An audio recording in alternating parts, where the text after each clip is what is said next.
Hi, y'all. That's it to tell me today. I'm having such a wonderful time uh, dealing with reverse racism, which doesn't exist, you know. Okay, um, I made a few friends because, like, I'm not a white male. My family is really Semitic, and who knows how the Caucasian got in there because we were wandering around Europe before we came here as refugees. And we're people, we're tribal people, we're indigenous people. That's it's not about race, it's about culture. you know we're all one people. And industrialized imperialism is like just not compatible with indigenous society, and has been preying on it for hundreds of years, thousands of years. um, and that's where we're at, and white privilege is the buzzword. That's the blade. That's that razor blade of life we're sliding down. It's like, okay, white privilege.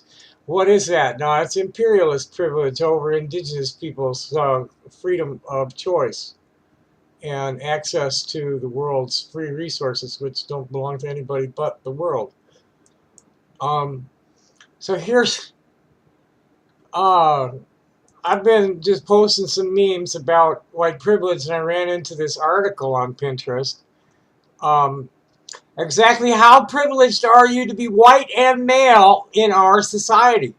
Try reading the 50-point list in the middle of this article without wincing, okay?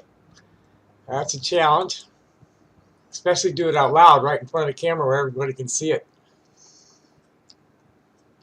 Okay, this is from September 9th, 2014 by Martin Brown. There are only 4 comments to it. And it's a picture, and it uses the transgender colors almost. The red's a little off. It's a little too like maroon or not. I don't know. I don't know what the right name for that red is, but it's not the right color for the, but the blue is for the transgender flag. And it's a white boy with a totally preppy looking dude with a bow tie, polka dotted red bow tie, and Yaley haircut. I have the privilege of being totally unaware of my own privilege. This is white privilege, unpacking the invisible knapsack. I was taught to see racism only in individual acts of meanness, not in invisible systems conferring dominance on my group. Peggy McIntosh. I've often noticed men's unwillingness to grant that they are overprivileged, even though they may grant that women are disadvantaged. They may say they will work to women's statues into society, the university, or the curriculum, but they can't or won't support the idea of lessening men's.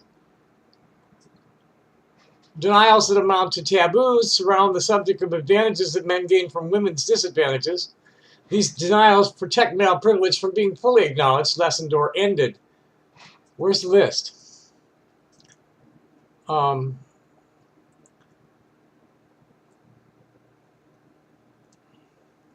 I probably should keep reading this. Thinking through unacknowledged male privilege as a phenomenon, I realized that since hierarchies in our society are interlocking, there was most likely a phenomenon of wild privilege that was similarly denied and protected. White privilege.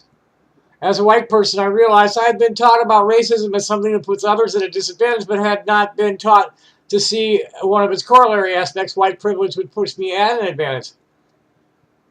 Since the money went away, it's the same boat as anybody with any color. And anybody with color with money has usually got plenty of privilege. I think whites are carefully taught not to recognize white privilege, as males are taught not to recognize male privilege. Now, I've always seen, I come from a tribal society where the women really rule it, even though the men think they do. So that's always been kind of, so what? They make more money. But that's just because I come from an affluent family where the women were put up on pedestals, and the men were mostly traveling salesmen and weren't home to, like, abuse them that much, and be too demanding in the bedroom, without giving much back. They just, had plenty of time, they had help taking care of their kids and their homes. So, I was like, oh, that makes sense, especially since the men are dropping dead by the time they're 55. But anyway, I think whites are carefully taught not to recognize white privilege, as males are taught not to recognize male privilege. So I've become in an untutored way to ask, what is it like to have white privilege?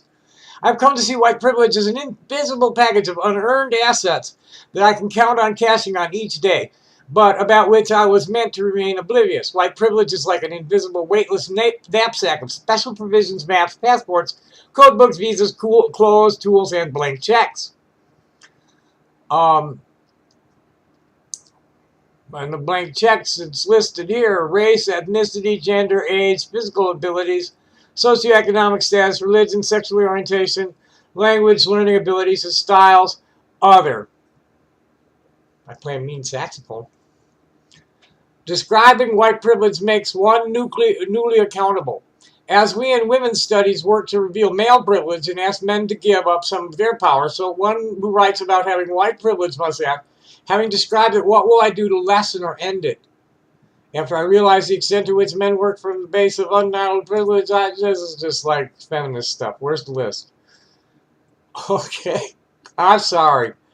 It gets like, I've heard this shit for years. Let's get down to the particulars. I can, if I wish, arrange to be in the company of people of my race most of the time.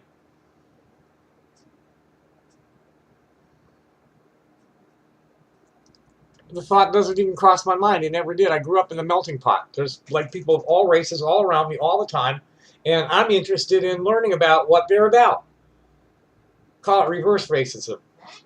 Or no, positive racism. Reverse racism is when the oppressed start like bitching too loud and painting with too broad a stroke. Which is why I'm so burnt on the whole white privilege buzz. It's like, fuck that shit. I could avoid spending time with people whom I was trained to mistrust and who have learned to mistrust my kind or me.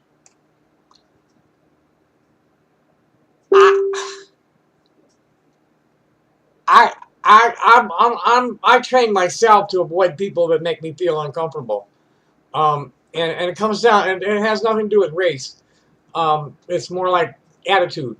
People are either kind or they're mean.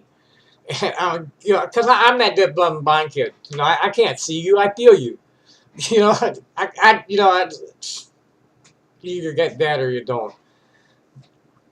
If I should need to move, I can be pretty sure of renting or purchasing housing in an area which I can afford and in which I would want to live.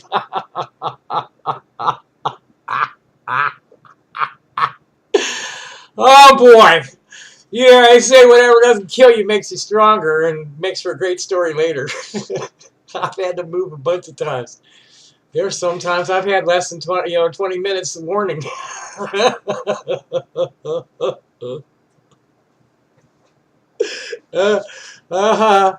Okay, I can be pretty sure that my neighbors in such a location will be neutral or pleasant to me. Oh yeah, Del Valley. Okay, that's some white privilege, baby. 9.5 minutes in a trailer filled with tear gas. And my anti-fan club hasn't even found that one yet. Oh, baby.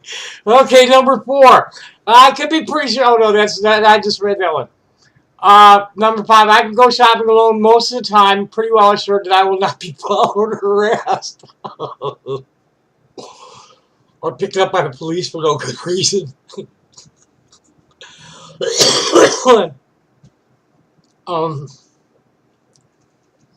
I can turn on the television or open to the front page of the paper and see people of my race widely represented. Well, I know better than to do either of those things. So when I'm told about our national heritage or about civilization, I'm shown that people of my color made it what it is. Now, I'm one of the people who's been making noise about, hey, this is full of shit for years. I can be sure that my children will be. I never met a woman that hated me enough to marry me and breed. If I want to, I can be pretty sure of finding a publisher for this piece on white privilege. Yeah, right. If I want to, I'd have to publish it myself. And I have, that's what Real Things is about. We're the artists, and we're gonna, we're out to either have a good time in spite of it all, or save the world in so doing. Pretty much that Jerry Garcia uncluttered thing. We're not going to fight nothing. We're just going to have live as happy a life as we possibly can, and just shine the light as best we can on the people who are fighting about it. Yeah, I can be sure my children did bad. I can be pretty sure of having my voice heard in a group in which I am the only member of my race.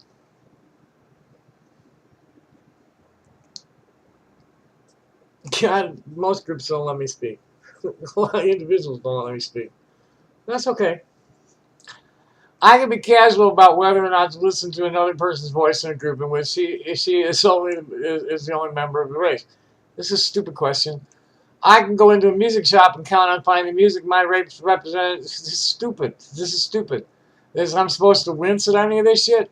Whether I use checks, credit cards, or cash, I can count on my skin color not to work against the appearance of financial liability. Well, hey, just my attire, my grooming is enough to make people question me. I can arrange to protect my children more than us. I don't have any of those. I don't have any of those. I don't have any of those. I can talk with my mouth full and not have people put this down to my color. So what kind of stupid thought is that? I can swear or dress in secondhand clothes or not answer letters without having people attribute these choices to bad morals and policy. The fuck I can't. I can speak in public to a powerful male group without putting my race on trial, but I put myself at risk of getting my ass beat.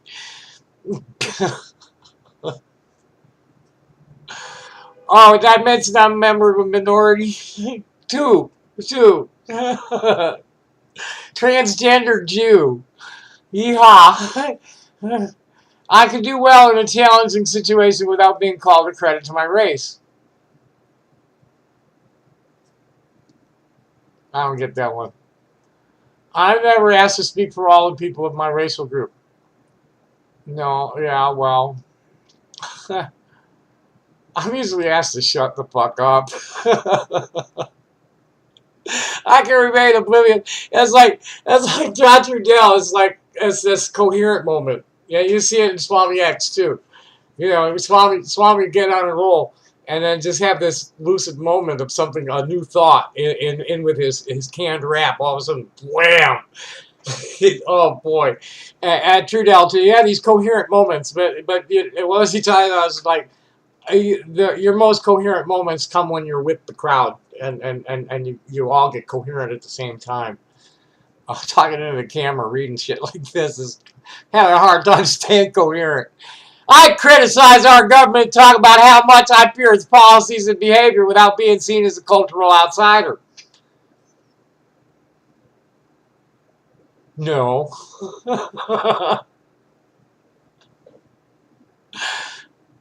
I can remain oblivious to the language and customs of persons of color who constitute the world's majority without feeling in my culture any penalty for such oblivion. Well, I know better than to do that. You should always learn how to say hello, goodbye, where's the bathroom? And, anytime you're around people of other languages, you should, real common things that you're always saying to them, you should learn that in their tongue. This is one of the advantages of growing up in the melting pot. I was just thinking of a meme the other day come through about where they instructed the kid that if you don't like what the people are saying to you, you want to say don't say anything mean in English, do it in our language. And my first thought was, well, that always backfired in Lakeview because all the kids were swearing at each other in Yiddish and Spanish and Japanese. Okay, so where were we? I criticize. Yeah, I can be pretty sure that if I ask to talk to the person in charge, I will be facing a person of my race. I could be pretty certain I won't get anywhere near the person in charge. If a traffic cop pulls me over or the IRS audits my tax return, I can be sure I haven't been singled out because of my race. No, I can't. boy, in New Jersey at one time, I don't know if they still do, but back in the heyday of the Dead tour, Grateful Dead stickers on your vehicle was probable cause for a search by the Jersey Turnpike cops. I can easily buy posters, postcard picture books, greeting cards, toys, blah, blah, blah, featuring people of my race. Now, maybe, I guess. No. I mean, how much hippie stuff is there? I go home from most meetings of organizations I belong to feeling somewhat tied in rather than isolated out. I can't even join most organizations. I can't stand being around most organizers. You're going to mention them bitches' names. They're too close to home, and it's too close to the Transgender Day of Remembrance. Because I'm going to be at the ceremony, whoever the fuck is putting it on. I don't care what ever else is happening. But I've had it with them clowns. The intellectual dishonesty is just atrocious. I don't know what they're afraid of or what they're trying to sell, but I got run out for questioning whether there was actually anything really happening to people or if they were just freaking out. Well, hey, that's not to minimize them just freaking out, but it's like, I'm reporting on news, not on wine festivals and pity parties. And as far as I'm concerned, until I see otherwise, proof otherwise, that's full of shit. And there is no significant hate crime in Tucson being reported anywhere in my range of vision. The demonstrations have all been very orderly. Cops, you don't even see the riot cops. Excuse me. Shit ain't happening here. Anybody who says it is, I want to see proof.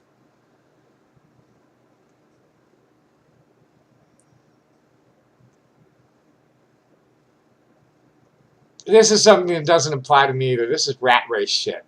I can be pretty sure that an argument with a colleague of another race is more likely to jeopardize his chances for advancement than to jeopardize mine. Yeah, this is all rat race shit. This is wage slave shit.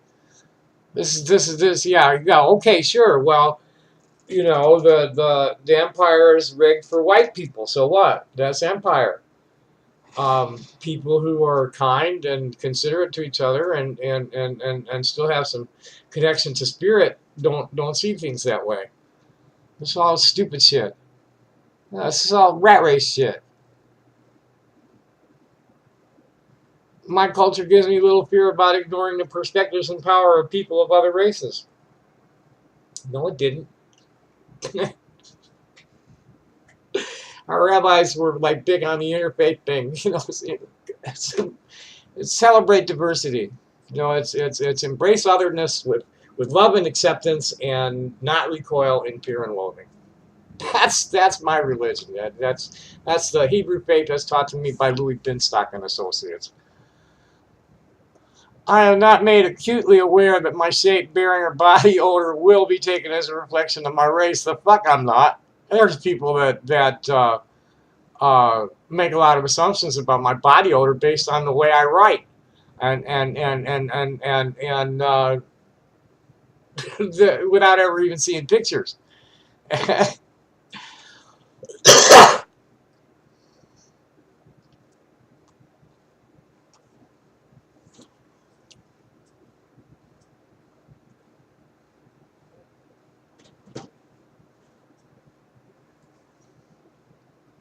Yeah, this is all rat race stuff. I can take a job with an affirmative action employer without having my co-workers on the job suspect I got it because of my race. This is all stupid stuff. And we're getting all up to 20 minutes. So, yeah, I can read through that list without cringing because the whole concept of white privilege is part of the divide and conquer tactics of the imperialists. Race, the light skin and little nose and shit is this high altitude far from the equator kind of people. That's all that is. People with flat noses got flat noses for a reason. Big noses for a reason. This is where they live, and where their ancestors are from, where they've been evolving, and throwing them all into this giant bowl of butterscotch pudding you know, to try and, you know, make, oh, there, be colorblind and, you know, build this American culture, USA, USA, cultural diversity is being um, ignored, and it puts, um, it's harmful to the mental health of the people not to be able to connect to their ancestors. Um, you know, to you know, oh, yeah, do you hear voices? Well, anybody who doesn't hear voices is probably dead in the spirit, or has been so frightened by the demons and doesn't know how to listen to the benevolent spirit that they just shut it all off and deny that it even exists. Um, we you know we need to um, get back to the garden, get back to the ways of the Torah before Sinai Torah. The rules given at Sinai were to recover from all that God warfare that was going on. Um, the rules that were given to Noah is what the indigenous people lived by all over the world.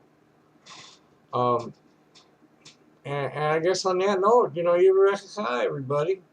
Uh, you know, it's like there's only two kinds of people in the world at this point.